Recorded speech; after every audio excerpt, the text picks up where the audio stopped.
Even after 6 years free from binge eating, I still have thoughts about food. So why does that happen? In this video, I'm going to explain to you the reasons why these thoughts can come up even years later after binge eating, what you can do specifically in those moments, and how to move through it to actually remain consistent and stable and don't return back to binge eating. So the reason why I'm making this video is even for me today, these thoughts can come up. And so what ended up happening is I got up, I had my juice in the morning, I love my green juice every morning, and I'm moving through the day and I noticed that I didn't have any bananas that I usually make my smoothie. So I said, okay, I'm going to postpone making my smoothies till a bit later. Then a couple of hours later, I end up going down to the market. I go to the market, buy some food, and then I pop over to the shops. When I go to the shops, I'm walking past all this junk food, cooked food, fried food, and I'm thinking, it's an insane thought, but I'm thinking, oh man, this is nice. Like I'm hungry. Like, how would that be? Like it looks good. It doesn't. But in that moment, I'm thinking it absolutely looks good. Like I'm hungry. So why does that happen? There's a couple of reasons why it happens and what I experienced today. So the first reason is if you are fasting or postponing eating, naturally your brain and your body, especially your body, is going to feed your brain, I want food. So that's what's going to happen. It's going to signal that to your brain. The second reason is I felt a bit dehydrated as well. What can happen is instead of actually, if you're dehydrated, instead of actually hydrating yourself, if you don't do that, your brain is going to think, oh, I might be hungry. It's first, you've got to become a lot more intuitive. For me in that moment, I already knew because I've been doing this for years. But if you're starting out, you're in the first month or you're in the first couple of months of making this transition, it's going to come up that your brain will recognize, hey, I'm hungry, when you're actually not. You're needing to quench your thirst and your body's dehydrated, like you haven't drank water in a while. So that's the second reason of why these things can come up. Now, the biggest reason why it comes up and why it even still comes up after 6 years, the number one reason is these thoughts are still going to come up, and it's more important because you don't have control over the thoughts. But what you do have control over is the actions that you take. So when I was at the shops, the thought is coming up. The food, the cooked food, the fried food. It's cold here in Melbourne right now in Australia. And I'm wanting to be warmer. At that time, I was colder. And my mind is gravitating towards the warmth of the food, even though that food is complete junk food. What I do though is my second action is to just keep on walking, to let it go and know I'll have some food later. Because it doesn't control me. And I've been taking that action against those thoughts for years now.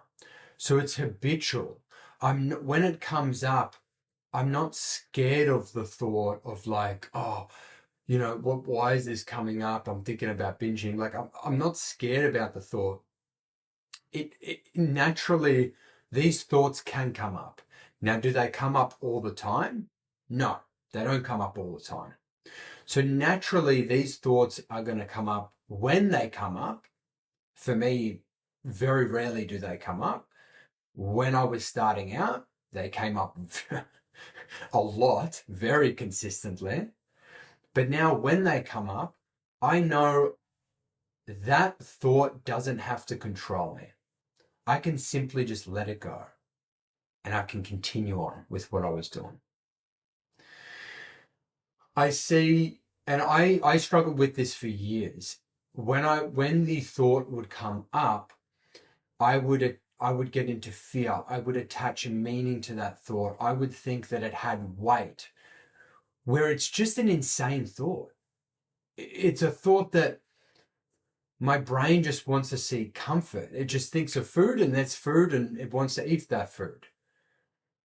But I can separate that. And at the start, I had to have a lot of help in doing that. I had to reach out to people to be like, hey man, I had this thought that I had to do that at the start. I had to pray a lot more because I didn't feel I had the power in between that thought and a binge. But there's some space in the middle that I like to call the opportunity of choice. Once you keep on thinking, if you keep on just thinking and thinking and thinking, what will happen is you will become overwhelmed, as I did, or you will give in to the thought. So today, when I was walking at the shops, good example of how that looked in the past was that thought would come up and I would then just be like I want to eat and it looked good and I would look at it and I might walk past, but then I'll keep thinking about it. And eventually it would get to the point, sometimes it didn't even matter. The thought would come up and then straight away I would binge. But other times I would walk away, but I would keep on ruminating that thought to feel that it's going to change something in me and change my state to feel better. And so I can escape a bit. Doesn't happen today though. I can let it go and I can continue on. It is the biggest thing that I see when I work with people in my own experience is when the thought comes up, you can simply just let it go. It doesn't have to control you. Doing these steps prior of making sure you're hydrated, making sure you aren't restricting calories. Now, if you're fasting, it's going to be different. But if you're not fasting, just making sure you're not restricting calories or just being aware. And a raw vegan, and they go into a setting where there's not accessibility really to those foods or the quality of those foods, do your best to take things with you. So especially early days, so you're not putting yourself in that situation where you can be very easily led to binge and to eat and to overindulge in food. It's a bit of a safety net. Not that you're becoming dependent on it, but it's important at the start to take some food with you. And even for me now, I know if I spend 5 hours not having food, the likelihood of me being hungry is going to be quite high. Depends if I've consistently been fasting. There's a lot of different factors that it can be dependent on. But generally speaking, if I've gone a long time without food, my mind is going to be thinking of food. So I wanted to leave that with you today because I do see it happen a lot. I struggled with it for so many years. And to understand that concept, it took me such a long period of time. Because when something would come up, this is not even at the market. This is even on social media, anything. When the thoughts come up, how to actually deal with it and just continue on and focus on the next right thing, the next right corrective action. If you are still struggling in this area and you find that you're still not able to get on top of these thoughts, what I'll do is I'll pop a link down below to book a discovery call, which we will go through this in a lot more detail and put a proper plan of action in place so you can become free from your thinking that has plagued you for so many years. So all the best with your journey and take care.